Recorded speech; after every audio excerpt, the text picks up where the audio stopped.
वो धरने पर बैठे थे नियोजन पितों ने जो बोकारो बंदी का आह्वान किया है, बोकारो बंदी का समर्थन करते हैं। बोकारो बंदी का जो विस्थापितों ने आह्वान किया है उस बंदी का समर्थन करते हैं। बोकारो ऐसा बंद होना चाहिए, बोकारो की धरती में ऐसा आंदोलन होना चाहिए कि हमारे पूर्वज भी हम पे गर्व करें कि हाँ, आंदोलन की बदौलत हमने ये राज्य लिया है। और मैं जिला प्रशासन, बोकारो जिला प्रशासन से ये मांग करता हूं कि जिस सीआईएसएफ के जवान ने लाठीचार्ज किया है उस पर कठोर से कठोर कानूनी कार्रवाई हो। प्रबंधन की जो मनमानी है उस पर कार्रवाई हो। प्रबंधन जो गलत तरीके से, गलत नीतियों से संचालित हो रही है उस पर कार्रवाई हो। यही सेल का नारा था।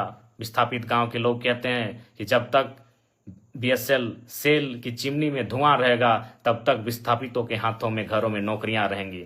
धुआं तो आज भी है लेकिन नौकरियां कहां गई? धुआं आज भी है, नौकरियां कहां गई? हम आज तो बेमौत मारे जा रहे हैं, हम कुचले जा रहे हैं। झारखंड के तमाम विस्थापितों, बीएसएल कोई अमर हो के नहीं आया है, न बीएसएल ने अमृत तो पान किया है, अमृत का पान किया है उनकी मांग को लेकर। लेकिन उनका धरने में बैठना गांधी के देश में मानो अपराध हो गया। हम इस देश को लोकतांत्रिक देश के रूप में जानते हैं, मानते हैं, और है भी। यह देश गांधी का देश कहा जाता है, जहां लोग अनशन, धरना के माध्यम से अपनी मांग को शासन प्रशासन तक पहुंचाती है।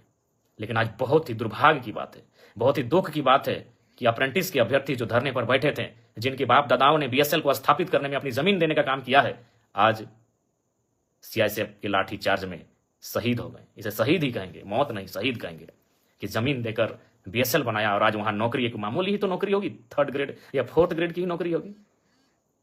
आज सीएसएफ के भी कर्मियों ने, सीएसएफ के जवानों ने क्रूरता की हद को पार कर दिया। आज दर्जनों बार मेरा सीएसएफ के जवानों से सामना हुआ है। जब मैं किसी आंदोलन में भाग लेने गया हूं और सामने सीएसएफ के जवान पहरेदारी कर रहे हो, मैंने उनसे कहा कि ड्यूटी कीजिए। इस वर्दी में जो गर्दी है उसके भीतर एक हृदय है, मानवता है, उसका भी ख्याल रखिए। यदि लाठी चार्ज करने की नौबत आए तो पांव में लाठी चलाइए, सीधे सर पे लाठी। वो आतंकवादी नहीं थे, वो अभ्यर्थी हैं, अप्रेंटिस के अभ्यर्थी हैं। उनके बाप दादाओं ने जमीन दिया है। सीएसएफ के जवानों, जिस कारखाने की पहरेदारी करके, जिस कारखाने में आप ड्यूटी करके पगार और पेमेंट ले रहे हो ना, जिससे आपकी पत्नी अच्छा कपड़ा पहन रही है, आपके बच्चे स्कूल में पढ़ रहे हैं, जिसको आपने जान से मार दिया ना, उनके बाप की जमीन पर है वो। आप उनके बाप की जमीन की निगरानी करते हैं और खाते हैं, और आप उनको लाठी मार के जान ले लेते हैं। इतना क्रूर कैसे कि आप ड्यूटी की ट्रेनिंग ड्यूटी करते करते क्या आप संवेदनहीन हो गए? आपने अपनी संवेदना को खो दिया है सीएसएफ कर्मियों। इतनी क्रूर व्यवहार कैसे कर सकते हैं आप? खैर, जिसने अभी सीआईएसएफ खुद, जिस जवान ने लाठीचार्ज किया है उसे बर्खास्त करे। सीआईएसएफ के जो आला कमान है, पदाधिकारी हैं, और नहीं तो ये आवाज राज्य में नहीं देश स्तरीय व्यापक आंदोलन का रूप ये धारण करेगा। और मैं आज विस्थापितों से हाथ जोड़कर प्रार्थना करता हूं। मैं एक विधायक की हैसियत से नहीं, मैं एक झारखंडी बेटा होने के नाते आपसे प्रार्थना करता हूं। 64 मौजा 84 गांव, पता नहीं 64 मौजा 84 गांव संख्या 65 है, 66 है, या 84 की जगह 86 है, हमें नहीं पता एग्जैक्ट, क्योंकि हम तो तोपचांची से आते हैं। लेकिन हम लोग बचपन से सुनते आए हैं 64 मौजा 84 गांव के लोग विस्थापित हुए हैं। आज तो कम से कम एक हो जाओ। एक बेटे की बेरहम मौत को देखकर तो एक हो जाओ। 64 मौजा 84 गांव बीएसएल के तमाम विस्थापित, आज तो एक हो जाओ। आप सभी से मेरा आग्रह है, एक विधायक होने के नाते नहीं, एक झारखंडी बेटा होने के नाते इस दर्द को समझ रहे हैं कि आज क्या क्रूरता है हमारे साथ। जमीन भी हम देंगे, जान भी हम देंगे। एक साधारण सी नौकरी की मांग के लिए हमें बेरहमी से मारा जाता है, मारा नहीं, कत्ल हुआ है। इसलिए आज तो कम से कम 64 मौजा 84 गांव के लोगों एक हो जाओ।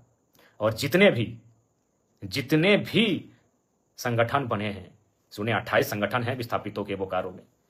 बीएसएल सेल में 28 संगठन बने हैं बोकारो में, अलग अलग नामों से। विस्थापित मोर्चा, युवा विस्थापित मोर्चा, संघर्ष विस्थापित मोर्चा, इनकलाबी विस्थापित मोर्चा। तो आज एक हो जाइए ना, अब तो एक हो जाइए। इतना बेरहमी के बाद भी अगर एक नहीं होंगे तो कैसे होगा? आज आप सभी से आग्रह, एक हो जाइए। और तमाम विस्थापितों आपसे आग्रह है, विस्थापन की लड़ाई आप अपने भरोसे लड़िए। लोग समर्थन करते हैं, उनका समर्थन लीजिए। किसी राजनेता की अगुवाई में कभी आंदोलन मत कीजिए, अगुवाई आप स्वयं करें। विस्थापितों एक होकर इस आंदोलन की अगुवाई करें, निस्वार्थ भाव से करें। मरने से, इस सड़ कर मरने से अच्छा है लड़के मारा जाए। हम तो रोज मारे जा रहे हैं, कहाँ नहीं मारे जा रहे हैं, कभी भूख से, कभी दुख से, कभी चाबुक से। विस्थापित कभी भूख से मरते हैं, कभी दुख से मरते हैं, और आज बोकारो में प्रेम की मौत चाबुक से हुई है, शासन प्रशासन की लाठी से हुई है। इसलिए आज तमाम विस्थापितों से आग्रह है, तमाम आपसी गिले शिकवे को भुलाकर एक हो जाएं। मन व्यथित है, लड़ने के लिए हमेशा तत्पर हैं, लेकिन बस यही है कि हम एकजुट अगर हो जाते हैं, पक्ष विपक्ष राजनीति को भुलाकर आज सामाजिक तौर पे, तो हमें लगता है कि आज बोकारो एक नया इतिहास देखेगा।